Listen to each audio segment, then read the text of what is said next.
Welcome to digital GK classes. तो देखिए CDP के 15 क्वेश्चंस हम करेंगे और आपको हमेशा की तरह आज बताना है कि आपका जो है कितना स्कोर आया है। दूसरी चीज़, आप में से बहुत से लोग बोल रहे हैं कि ऑनलाइन कराइए, तो देखिए ऑनलाइन ही स्टार्ट है। अब कोई भी ऑफलाइन प्रैक्टिस नहीं होगी और ना ही मैं कराऊंगी। जो भी मैंने पहले कराए हैं ऑफलाइन वाले वो भी इंपॉर्टेंट है, क्योंकि वही ऑफलाइन के पेपर जो है करके पास हुए थे ऑनलाइन वाले बच्चे। तो आप जानते ही हैं कि सब एग्जाम्स, जो भी एग्जाम्स हुए हैं अभी तक सीटेट के, वो सब के सब आप सभी के लिए इंपॉर्टेंट है। ऑफलाइन मैंने करा दिया है, ऑनलाइन ही होगा हर सब्जेक्ट्स का। तो जो लोग चैनल पर नए आए हैं प्लीज़ चैनल को सब्सक्राइब जरूर करें, सो दैट आपको हर एक क्लास मिले। प्लस मैराथन होने वाली है जिसमें आपका जो है कंप्लीट रिवीजन हो जाएगा। क्वेश्चन आंसर के फॉर्म में होगा, आपको क्वेश्चंस को देखना है और आंसर बताना है। ऐसे बहुत हम लोग फास्ट तरीके से कम समय में बहुत सारे क्वेश्चंस को मैराथन में कवर कर लेंगे, पूरा ऑनलाइन जो भी अभी तक हुआ है। तो ये सारी चीज़ें हैं। वीडियो पसंद आए तो प्लीज़ लाइक जरूर कीजिएगा। तो चलिए देखते हैं। सबसे पहले देखिए यहाँ पर क्वेश्चंस, और आप जब भी वीडियो देखते हैं तो 360 पर कर लिया कीजिए, क्योंकि 240 पे वैसे भी जो है ये थोड़े से छोटे हैं वर्ड्स, तो 360 पे कर लेंगे तो आपको ज़्यादा क्लैरिटी आ जाएगी क्वेश्चंस को पढ़ने में। सबसे पहले देखिए क्या लिखा है, हिंदी इंग्लिश दोनों लिखा है कि बच्चों के विकास के संबंध में इसमें से कौन सा कथन सही है।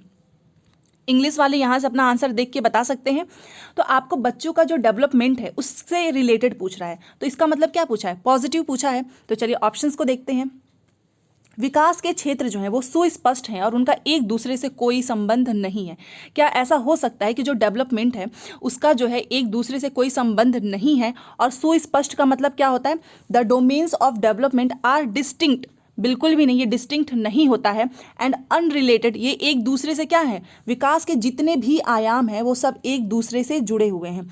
अगर मान लीजिए आप कोई चीज़ सीख रहे हो, अगर आप कोई कला ही सीख रहे हो, आर्ट का ही मान लो, तो क्या उसका अगले किसी जो कोई दूसरी चीज़ों में इसका रिलेशन नहीं होगा? सब एक दूसरे से क्या है, इंटीग्रेटेड होते हैं। तो ये पहले ही गलत बोल दिया इसने कि कोई संबंध नहीं है। और एक बात मेरी बस मान लीजिए कि अगर पॉजिटिव में पूछता है तो जो जिसने इस मेरी चीज़ को ना एकदम गांठ बांध ली कि अगर पॉजिटिव में पूछता है तो कोई भी ऑप्शन नेगेटिव वाला सही कभी भी नहीं होगा। इसका ध्यान रखना। आपके 30 में से 30 आएंगे पेडागॉजी में, अगर आप स्टार्टिंग से मेरे साथ जुड़े हुए हैं। ये गलत हो गया। दूसरा देखिए, बाल विकास से संबंधित विभिन्न सिद्धांत बच्चों के विकास के विषय में एक मत है। मतलब जितने भी बच्चे हैं उन सभी का डेवलपमेंट जो है कैसे होता है, सबका एक ही मत है, बिल्कुल भी नहीं। इसमें डाइवर्सिटी होती है। कोई बच्चा जो है किसी बच्चे का जो है डेवलपमेंट बहुत तेज़ी से हो जाता है, किसी को अच्छा एनवायरनमेंट नहीं मिलता है तो उसका जो है उतना तेज़ी से नहीं हो पाता है। ये गलत है। तीसरा देखिए, बच्चों का विकास उनके सामाजिक संदर्भ से प्रभावित होता है। या फिर 4, सभी बच्चों के लिए विकास एक निर्बाध और निरंतर प्रक्रिया है। अब देखिए इसमें से क्या सही होगा। पहले देख लीजिए इंग्लिश का कि development of children is influenced by their social context, या फिर development is a smooth and continuous process for all children. देखिए अब इसमें से आप लोग बहुत से लोग बोलेंगे कि इसमें देखिए स्मूथ चीज़ लिख दिया है कि ये क्या है, स्मूथ है सभी बच्चों के लिए। बिल्कुल भी नहीं, ये स्मूथ नहीं होता है। आपको मैंने बताया है कि कभी कभी अगर आपको एनवायरनमेंट अच्छा नहीं मिलेगा तो आपको बहुत दिक्कत होगी सीखने में। कई बार आप जो है, जो आपने सुना होगा कि प्लेट्यू आ जाता है, सीखने का पठार वो रुक जाता है एनवायरनमेंट की वजह से। But option number 3 is right, क्योंकि आप सभी को पता है कि बच्चों का विकास जो है उनके सामाजिक संदर्भ से प्रभावित होता है। और ये आपको मैं समझाना चाहूँगी कि सोशल कॉन्टेक्स्ट का बहुत बड़ा रोल होता है, क्योंकि अगर आप स्कूल में जा रहे हो वहाँ पर आपके आसपास के कैसे लोग हैं, सोशली आप कैसे इंटरेक्ट कर रहे हो। वाइगॉस्की की तो पूरी थ्योरी ही है कि बच्चा जो है समाज से सीखता है। सामाजिक जो अधिगम का सिद्धांत है ये किसने दिया है, वाइगॉस्की ने। और वाइगॉस्की के द्वारा यही बताया गया कि बच्चे क्या करते हैं, एक दूसरे से इंटरेक्ट करके सीखते हैं। समाज का मतलब ये नहीं है कि उसका धर्म कैसा, उसकी जाति कैसी। समाज का मतलब कि जहाँ पर आप जितने ज़्यादा लोगों से जो है एक दूसरे से एक दिन में जितने ज़्यादा लोगों से जुड़ेंगे बच्चा उतनी ही ज़्यादा सीखता है। तो इसलिए option number 3 is right. Question number 2, निम्नलिखित में से कौन सा तीसरी कक्षा के विद्यार्थियों के स्तर के अनुकूल सूक्ष्म गतिक कौशल का उदाहरण है। सूक्ष्म गतिक कौशल का मतलब होता है फाइन मोटर स्किल्स। इसका एग्जाम्पल क्या है, मैंने हमेशा बताया है, जिसमें आपको अपनी उंगलियों का यूज़ करना पड़े। देखिए एक होता है ग्रॉस मोटर स्किल्स और एक होता है fine motor skills. Gross motor skills का मतलब कि आप जो है, बच्चा जो है पहले अपने सर पे कंट्रोल करता है, फिर शोल्डर पे, धीरे धीरे जो है पहले वो बड़ी सी चीज़ों पे कंट्रोल करता है। हाथ से जो है लिखना या फिर सब्जी से जो है सब्जी कह रही हूँ, चाकू से जो है सब्जी काटना, मतलब जिसमें आप फिंगर्स का यूज कर रहे हो, वो सब फाइन मोटर स्किल्स में है। पहले ही बच्चा जो है लिखना नहीं सीख लेता है, वो पहले ही लिखना नहीं सीखता है, आपको भी पता है, वो पेंसिल तक अच्छे से नहीं पकड़ पाता है, बट उसके पहले वो बहुत सी चीज़ें कर लेता है, बैठ सकता है, अपने सर पे जो है कंट्रोल कर सकता है, अपने हाथों को जो है ऊपर नीचे कर सकता है, बट क्या फिंगर से वो अपना कोई भी चीज़ कर सकता है? बिल्कुल भी नहीं। तो वही पूछा है सूक्ष्म गतिक कौशल का उदाहरण। तो याद रखिएगा, जहां पर भी आपको छोटी छोटी चीज़ों को जो है अपने हाथ की, जो थोड़ा सा डिफिकल्ट बच्चों के हिसाब से लगे, उसे ही बोलते हैं। तो दोस्तों के साथ दौड़ना ये भी नहीं होगा। एक धागे में मोती पिरोना, यस, एक धागे में जो है आपको मोती पिराना है, तो उसको क्या करना होगा, अपने हाथों की उंगलियों की हेल्प लेनी होगी, जिसको कहते हैं सूक्ष्म गतिक कौशल। और बाकी के ये जो 3 हैं, ये क्या है, ग्रॉस मोटर स्किल्स। दोस्तों के साथ दौड़ना, सीढ़ियाँ चढ़ना, खरगोश की तरफ फुदकना, मतलब ऐसे कूदना। तो याद रखिएगा तीनों की तीनों। चलिए नेक्स्ट क्वेश्चन पे, क्वेश्चन नंबर 3। और ऑनलाइन प्रैक्टिस भी अगर आपने एकदम अच्छे से मन लगा के कर लिया है तो भी आपका पेपर नहीं रुकेगा। आप में से बहुत से लोग पूछते हैं, तो इसलिए मैंने बता दिया है। देखिए, निम्नलिखित में से कौन सी प्रवृत्ति या गुण जो है पूर्णतः अनुवांशिक है? अनुवांशिक का मतलब जो पूरी तरह से क्या हो, जेनेटिक हो। हमेशा मैंने आपको बताया कि डेवलपमेंट जो है वो हेरिडिटी इनटू एनवायरमेंट, मतलब इसका क्या है, गुणनफल होता है। आपका विकास जो है बस एक जो है हेरिडिटी पे डिपेंड नहीं करता है, दोनों चीजें मिलकर ही आपका जो है विकास करता है। तो पूरी तरह से आनुवांशिक क्या हो सकता है? आंखों का रंग, बुद्धि, नैतिक विकास, सामाजिक कौशल। आप खुद से सोच के बताओ कि इसमें से जो है पूरी तरह से जो है जेनेटिक क्या हो सकता है? तो आप सभी को पता है, आंखों का रंग। अगर आपके फैमिली में किसी के आईज जो है ब्राउन है, तो आपके भी ब्राउन हो सकते हैं, ब्लू हैं तो भी ब्लू हो सकते हैं। ये सारी चीज़ें जो हैं क्या होती हैं, जेनेटिक होती है। तो ऑप्शन नंबर 1 इज राइट। बाकी का ये क्या है, बुद्धि हो गया, और नैतिक विकास, सामाजिक कौशल, ये एनवायरनमेंट पे भी डिपेंड करता है। अच्छा माहौल मिला तो आप बहुत आगे जा सकते हैं, और अगर आप बहुत अच्छे हैं पढ़ाई में बट माहौल अगर आपको अच्छा नहीं मिला है तो भी आपकी जो है आप उतना अच्छा नहीं कर पाओगे जितना एनवायरनमेंट का एक बहुत बड़ा रोल होता है। ये आप सभी को पता है। आपके आसपास जो लोग इंग्लिश में बात करते होंगे तो आपको भी इंग्लिश बोलनी आ जाएगी। चलिए नेक्स्ट क्वेश्चन करते हैं, क्वेश्चन नंबर 4। और अगर सेशन पसंद आ रहा हो तो प्लीज़ शेयर जरूर कीजिएगा और लाइक तो जरूर करें। ये देखिए क्वेश्चन नंबर 4। विद्यालय जो है बच्चों को नए व्यवहार और नियम सिखाते हैं, और उनसे इसी अनुरूप क्रिया की अपेक्षा करते हैं। मतलब जो स्कूल है वो बच्चों को एक नया बिहेवियर, नया जो रूल्स वगैरह सिखाते हैं, और वो बच्चों से वैसा ही एक्सपेक्ट भी करते हैं कि बच्चा जो है वही काम करे। विद्यालय समाजीकरण की संस्था के रूप में कार्य कर रहा है, और ये मैंने स्टार्टिंग से बहुत बार आप सभी को बताया है। इसका आंसर तो आप सभी को याद भी हो चुका होगा कि जो विद्यालय है वो क्या है, द्वितीयक कारक है, और जो फैमिली है वो क्या है, प्राथमिक कारक है। ठीक है, तो ये हमेशा याद रखना। ये क्वेश्चन देखो, ये बस ऑनलाइन में नहीं, ऑनलाइन के हर एक शिफ्ट में पूछा है, और जो ऑफलाइन था उसमें भी पूछा है। तो विद्यालय क्या है, सॉरी, विद्यालय जो है वो क्या है, समाजीकरण की द्वितीयक। तो इसका क्या होगा, ऑप्शन नंबर 3 इज राइट। और प्राथमिक जब भी आए तो वो है हमारी फैमिली। चलिए नेक्स्ट क्वेश्चन पे, क्वेश्चन नंबर 5। लॉरेंस कोलबर्ग के अनुसार नैतिक विकास से कौन से स्तर पर बच्चा अच्छा लड़का अच्छी लड़की, मतलब गुड गर्ल गुड बॉय जो है ये ओरिएंट करते हैं, प्रदर्शित करते हैं। और ये मैंने आपको बताया है, इनकी 3 स्टेज हैं और 6 लेवल हैं, जो कि आपको एकदम अच्छे से याद होना चाहिए, पता होना चाहिए, इससे बाहर क्वेश्चंस नहीं आएगा। और ये मैंने आपको एक बार एक्सप्लेन भी किया था कि जिसमें बच्चा जो है किसी काम को इसलिए करता है कि वो जो है गुड गर्ल बन सके, गुड बॉय बन सके, मतलब उसको एक तरह से क्या चाहिए, प्रेज चाहिए। तो ये कौन सी स्टेज में है, पहले आप एक बार इंग्लिश में देख लो। यहाँ पर भी प्री कन्वेंशनल में है, कन्वेंशनल, लेवल ऑफ हेट्रोनोमस, या फिर level of morality of cooperation. तो अगर आपको इतना पता होगा, जिसे बिल्कुल भी नहीं पता है वो भी इसको आराम से कर सकता है। कैसे, ये दोनों ऑप्शंस तो आप तुरंत एलिमिनेट कर दोगे, ये दोनों, क्योंकि इसमें तो इसकी बात ही नहीं की गई। अब बचा प्री कन्वेंशनल एंड कन्वेंशनल। तो इसमें क्या हो सकता है, जो इनकी कन्वेंशनल स्टेज है उसी में इसकी बात किया गया है, गुड बॉय गुड गर्ल। तो ऑप्शन नंबर 2 जो है इसका राइट है, कन्वेंशनल लेवल। और ये अच्छा लड़का वाला जो ये जो पॉइंट लिखा हुआ है ना, यहाँ पर देखिए, ये कई बार पूछा हुआ है। तो अगर आपका बिल्कुल भी कॉन्सेप्ट क्लियर नहीं है तो मेरी बात मानो, इसको नोट करके कहीं लिख लो कि कौन सी स्टेज में है, पारंपरिक स्तर, कन्वेंशनल लेवल। चलिए हम नेक्स्ट क्वेश्चन पे चलते हैं, 6। यहाँ पर देखिए, सीता का साइकिल चलाने के पूर्व अनुभव के आधार पर स्कूटर चलाने के तरीकों में बदलाव करना क्या कहलाएगा। और ये कई बार आया है कि मान लीजिए कि आप जो है आप साइकिल चलाना सीख रहे हो, ठीक है, उसके बाद से आप स्कूटी, ऐसा कई बार लोग आपने सुना होगा, आसपास के लोग बोलते हैं कि जिसको साइकिल चलाना आ गया वो स्कूटी आराम से चला लेगा। क्यों? क्योंकि आपका जो पहले सीखा हुआ ज्ञान है ना, वो आगे आपको क्या करता है, हेल्प करता है। और कभी कभी हमको क्या होता है कि हमको मॉडिफाई भी करना पड़ता है कुछ चीज़ों में, मतलब बदलाव करना पड़ता है। तो वही चीज़ इसमें पूछ रहा है कि इसको क्या बोलेंगे कि सीता का साइकिल चलाने के पूर्व अनुभव के आधार पर स्कूटर चलाने के तरीकों में बदलाव करना क्या कहलाएगा। समावेशन, संतुलन, समायोजन या फिर असंतुलन। एक बार मैं आपको इसको इंग्लिश में भी दिखाना चाहूँगी। देखिए, Sita ability to modify her actions of riding a scooter, मतलब स्कूटी चलाने में उसको अपने एक्शंस को क्या करना होगा, मॉडिफाई करना होगा। Based on her experience of riding a bicycle would be an example of. ये किसका एग्जाम्पल होगा। तो जब भी आपको जो है कुछ भी मॉडिफाई करना है, कुछ भी चेंजेस करने होते हैं, तो वो किस में होता है, एकोमोडेशन, मतलब समायोजन। आपको क्या करना होगा, समायोजन करना होगा।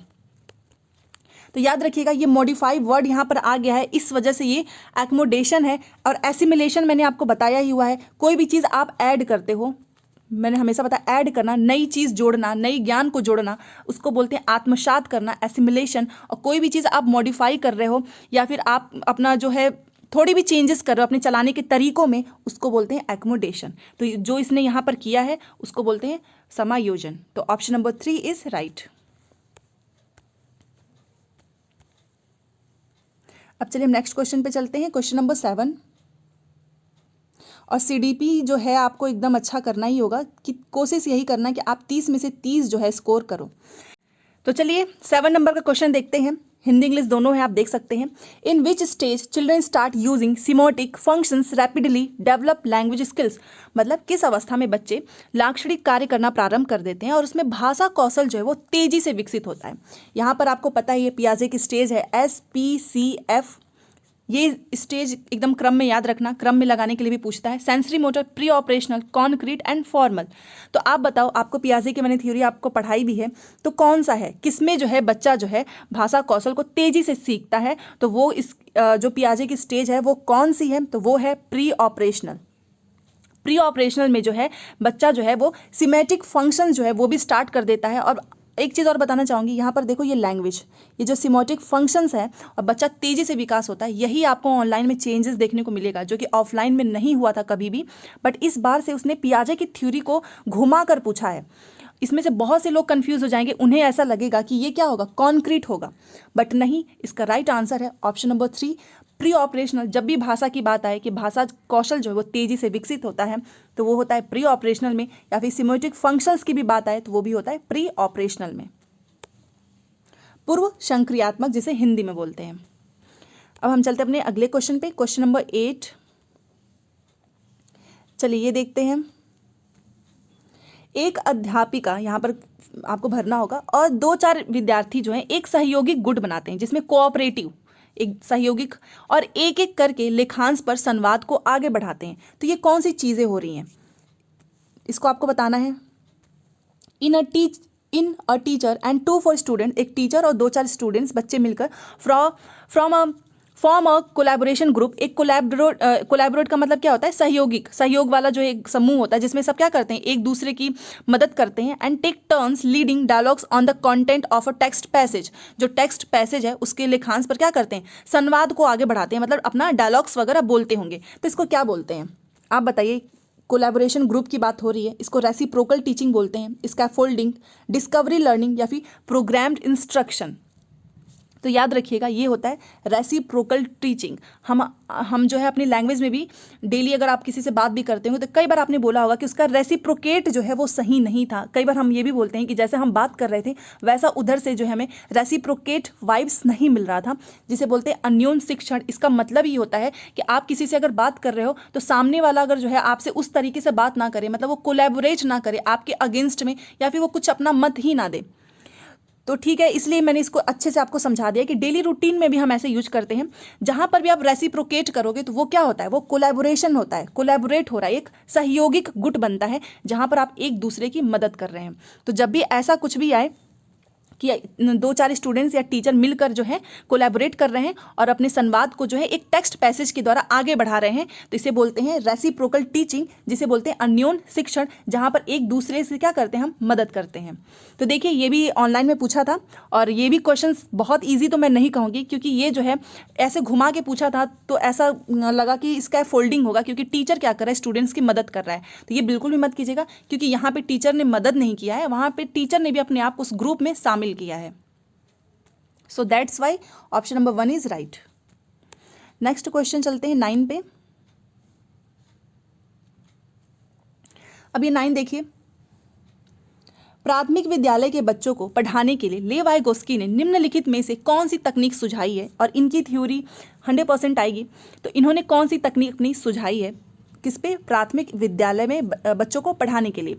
तो कौन सी आप सभी को पता है, स्कैफ फोल्डिंग, हेल्प करना, सपोर्ट करना, कि अगर बच्चा जो है मान लीजिए साइकिल चला रहा है, या मान लीजिए अगर बच्चा लिखना नहीं जान रहा है, तो आप पहले उसको क्या करो, हाथ पकड़ के लिखा दो। फिर उसके बाद से ये नहीं कि आप उसको हर काम जो है खुद से कंप्लीट करा रहे हो, फिर धीरे धीरे आपको क्या करना होगा, अपना सपोर्ट को जो है छोड़ना होगा, कम करना होगा, लिमिटेड सपोर्ट देना होता है। तो इसे बोलते हैं स्कैफ फोल्डिंग।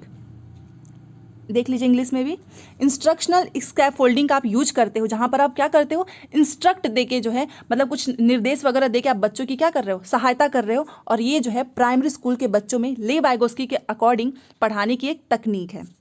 तो option number 1 is right. Question number 10, और मुझे पता है कि आपको क्वेश्चन सॉल्व करने में बहुत मजा आ रहा होगा, क्योंकि अच्छे क्वेश्चन जब भी आप करोगे ना, तो आपको लगेगा कि हाँ आपकी जो पढ़ाई है अब वो एक अच्छे लेवल पे आ चुकी है। जो लोग सीरियस पढ़ाई कर रहे होंगे वो हर एक क्वेश्चन का आंसर भी करते हैं, और वो अपने आप अपना खुद का असेसमेंट करते हैं। क्योंकि मैं चाहे आपको कितना भी पढ़ा दूँ, आपको कोई भी टीचर जिस टीचर से भी आप पढ़ते होगे, मल्टीपल टीचर्स को आपने फॉलो किया होगा, पढ़ते भी होंगे, बट इतना याद रखो, क्या ये मल्टीपल टीचर्स जो हैं वो आज से हैं या बहुत पहले से हैं, वो काफ़ी समय से पढ़ा रहे हैं, 4-5-6 सालों से पढ़ा रहे हैं, 10 साल से कोई पढ़ा रहा है, तो क्या सारे बच्चे पास हो जाते हैं? नहीं, फिर भी बहुत कम बच्चे पास होते हैं, 2 लाख 4 लाख। क्यों? क्योंकि आपने खुद से अपनी जो है अपने आप पे भरोसा नहीं किया, आपने सारा भरोसा एक टीचर पे कर दिया है। भरोसा करना सही है, बट एक बार खुद की भी मेहनत जरूर लगाना, क्योंकि सेल्फ स्टडी में इतनी ताकत होती है कि अगर आपने किसी को भी फॉलो नहीं किया, खुद को एकदम ईमानदारी से फॉलो किया है, तो हर इंसान का एग्जाम निकलता है। तो सीटेट तो बहुत छोटा सा एग्जाम है, आप तो आगे केवीएस में भी आपको बहुत अच्छे से मेहनत करते रहे तो वहाँ भी आप एक गवर्नमेंट टीचर बन जाओगे। तो देखिए क्वेश्चन नंबर 10 है कि in the context of progressive education, जब भी प्रोग्रेसिव की बात आए तो दिमाग में हमेशा यही होना चाहिए कि हर बच्चा जहाँ पर सीख सके, हर बच्चे को समान अवसर मिले, और हर बच्चे को आपको सिखाना है, किसी को भी इग्नोर नहीं करना है।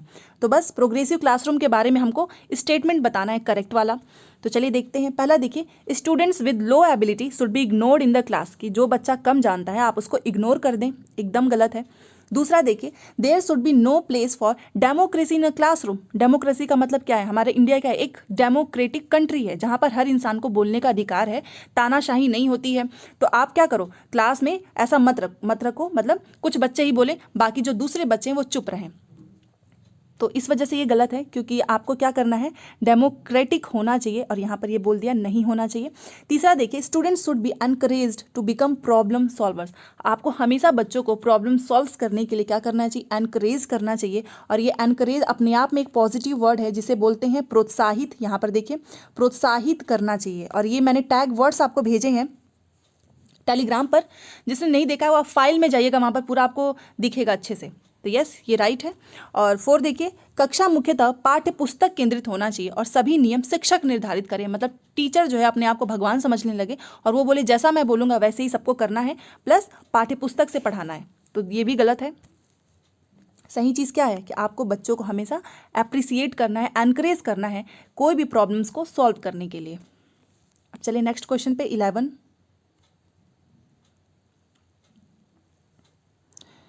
तो ये देखते हैं हमारा 11 अगला क्वेश्चन। हावर्ड गार्डनर, जिसने मल्टीपल इंटेलिजेंस की थ्योरी दी है, उसके अनुसार किसी अन्य व्यक्ति के मनोदशा, स्वभाव और प्रवृत्ति को समझकर प्रतिक्रिया देने की योग्यता को किस नाम से जाना जाता है। इंट्रापर्सनल होता है, एक होता है इंटरपर्सनल। इन दोनों के बारे में मैंने बहुत अच्छे से आपको एक बार क्लियर किया था, फिर भी मैं आपको बता देती हूँ कि जो इंसान दूसरे के मनोदशा, एक बार इंग्लिश भी देख लीजिए,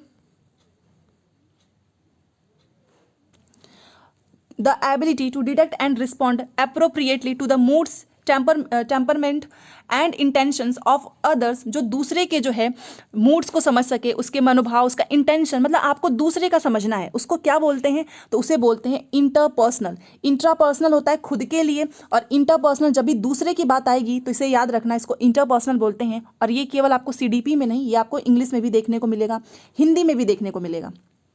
तो ये तो मैंने कई बार बताया है। Option number 3 is right. Hindi में इसे क्या बोलते हैं? अंतर्वैयक्तिक बुद्धि, जो कि दूसरों के मनोदशा सब कुछ समझ सके। क्वेश्चन नंबर 12, ये देखिए हिंदी इंग्लिश लिखा हुआ है।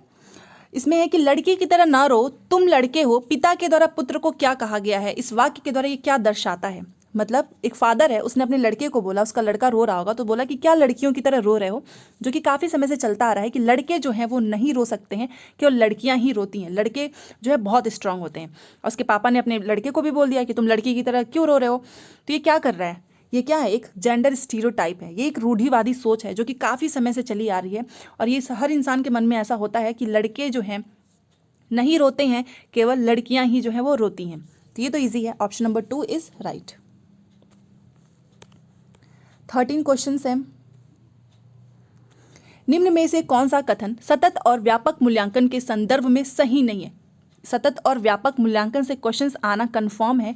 मतलब continuous and comprehensive evaluation. Continuous का मतलब आप बच्चे का जो है कंटिन्यूअस मूल्यांकन करो, क्योंकि कंटिन्यूअस मूल्यांकन अगर आप बच्चे का करोगे तो आपको पता चलेगा कि बच्चे की कमियां क्या हैं, कौन सी चीज़ें जो है उसको सीखने में दिक्कत आ रही है। तो नॉट वाला पूछा है, गलत वाला आपको बताना है।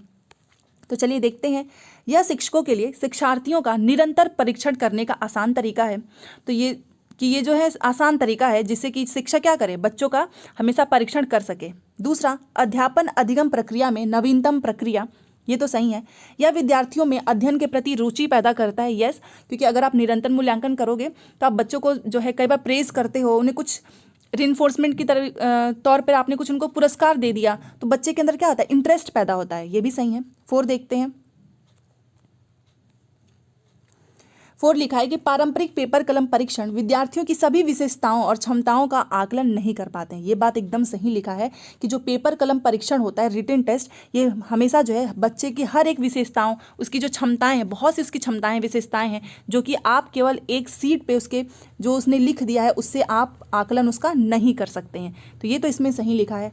इसका सबसे गलत आंसर आपको पता चल गया होगा, ऑप्शन नंबर 1, कि ये क्या है, एक इजी वे है for the teachers to test learners frequently, कि टीचर के लिए बहुत आसान काम है कि आप बच्चे का इससे निरंतर परीक्षण कर सको। बिल्कुल भी नहीं, ये आसान काम नहीं होता है कि आप हर दिन हमेशा जो है बच्चे का लगातार परीक्षण करते रहें, इसलिए ये गलत है।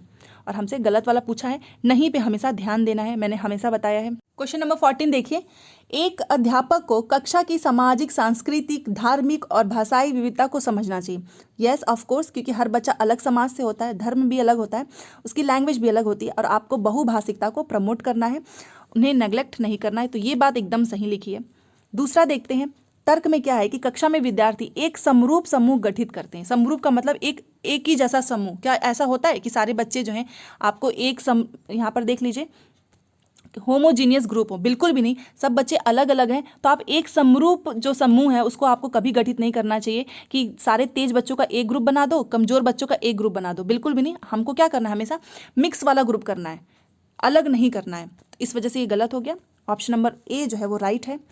तो यहाँ पर देखते हैं 3, देखिए ए सही है लेकिन आर गलत है, क्योंकि ये क्या है, गलत है।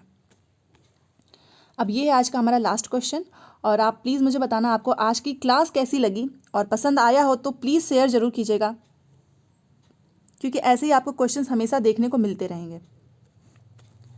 विद्यार्थियों को एक इंद्रधनुष के रंगों का क्रम सिखाने के लिए, इंद्रधनुष का जो है उसके रंग के क्रम को सिखाने के लिए प्रियंका जो है बैनी, आह, पीना, ला रंगों के क्रम को समस्या को स्मरण करने हेतु इस्तेमाल की गई यह योजना क्या कहलाती है? उसने क्या यहाँ पर कर दिया, एक ट्रिक्स दे दिया है। तो उसने इंद्रधनुष के रंगों को याद करने की ये ट्रिक दी है, तो वो ये क्या इस्तेमाल कर रही है, इस योजना को क्या कहते हैं, यही आपसे पूछ रहा है। एक बार इंग्लिश में भी देख लो, क्योंकि ये क्या है, ये मैंने आपको कई बार इस वर्ड का जो है जिक्र भी किया है, अगर आपने ध्यान दिया हो तो। इसे बोलते हैं निमोनिक्स। जैसे मान लीजिए SPCF है जो पियाजे का स्टेज है, सेंसरी मोटर प्री ऑपरेशनल, आपने क्या किया, एक इसको निमोनिक्स की तौर पे, मतलब एक शॉर्ट टर्म में आपने इसको याद करने के लिए एक ट्रिक्स बनाई है। और जब भी आप कोई भी चीज़ को, कोई बड़ी सी चीज़ को छोटा करके याद करने की कोशिश करते हो, बनाते हो ट्रिक्स, तो उसे बोलते हैं निमोनिक्स। और निमोनिक्स का हिंदी देखिए लिखा है स्मराडोपकारी, ये तो काफ़ी टफ है इसलिए इंग्लिश ज़्यादा बेटर है। निमोनिक्स कि आपने कोई भी ऐसे ट्रिक बना दी, तो उसने भी बना दिया है। बैगनी देखिए उसने क्या ट्रिक बनाई है, बैगनी, नीला, इस ये जो ट्रिक है इसे बच्चा जो है आराम से सारी चीज़ें याद कर सकता है, इसे बोलते हैं निमोनिक्स। तो ये था आज का क्वेश्चन, और पसंद आया हो तो चैनल को जरूर सब्सक्राइब कीजिए, क्योंकि यहाँ से आपको सीटेट से रिलेटेड हर इन्फॉर्मेशन मिलेगी। मैराथन क्लासेस भी आने वाली हैं, सो प्लीज़ आप प्रैक्टिस करते रहो, आपका सीटेट जो है अच्छे नंबर से क्लियर होगा। Thanks for watching.